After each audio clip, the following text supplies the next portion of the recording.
எதை வச்சு அப்போ தீர்மானிக்கிறாங்க இதை? அதைத்தான் நான் கேட்கிறேன். அந்த ஒரு விஷயத்தை தான் நீங்க இப்ப கேட்ட கேள்வி நானும் கேட்கிறேன்.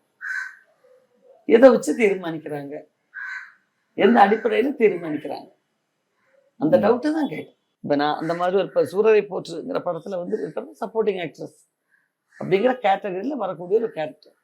அப்படிப்பட்ட ஒரு கேரக்டர் பண்ணும்போது நமக்கு அதுக்கான வாய்ப்பு இல்லையா? அதுவும் லீட் ரோல் பண்றவங்களுக்கு தான் கொடுப்பீங்களா? அதுதான் கேட்கிறேன். இந்த யார்கிட்ட கேட்கறது? இதை விளக்கம் சொல்ல வேண்டிய அவசியம் யாருக்கு இருக்கிறது? யாருக்குன்னா ஒரு கவர்மெண்ட்டை கேட்க முடியாது. நம்ம நிச்சயமாக அது கவர்மெண்டுடைய மிஸ்டேக் கிடையாது. அவங்க வந்து சினிமாவை தேர்வு குழுவில் அப்ப ஏதோ சிக்கல் இருக்கு. அதுதான் தேர்வு குழுன்னு சொல்லக்கூடிய அவங்கள வந்து ஒப்படைச்சிடுறாங்க. அவங்க வந்து சினிமாவை பத்தி நல்லா தெரிஞ்சுக்க கூடியவங்க, மிகப்பெரிய நல்ல டைரக்டர்ஸ், டேலண்டடான டைரக்டர்ஸ் இருப்பாங்க, சினிமாட்டோகிராஃபர்ஸ் இருப்பாங்க, டான்ஸ் மாஸ்டர்ஸ். ஒவ்வொரு டிபார்ட்மெண்ட்டுக்கும் தனித்தனியாக ஒரு தேர்வு குழு அவங்க தேர்ந்து கொடுக்குறாங்க.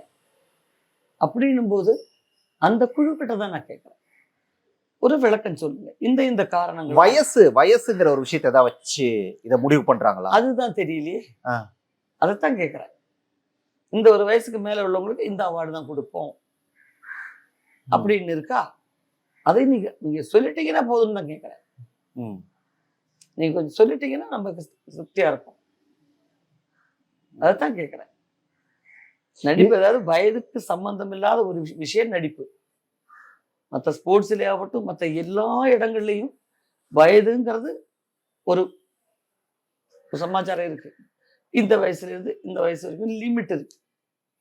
அந்த லிமிட்டே இல்லாத ஒரு இடம் வந்து கலைத்துறை, அதிலும் குறிப்பா வந்து சினிமா துறை.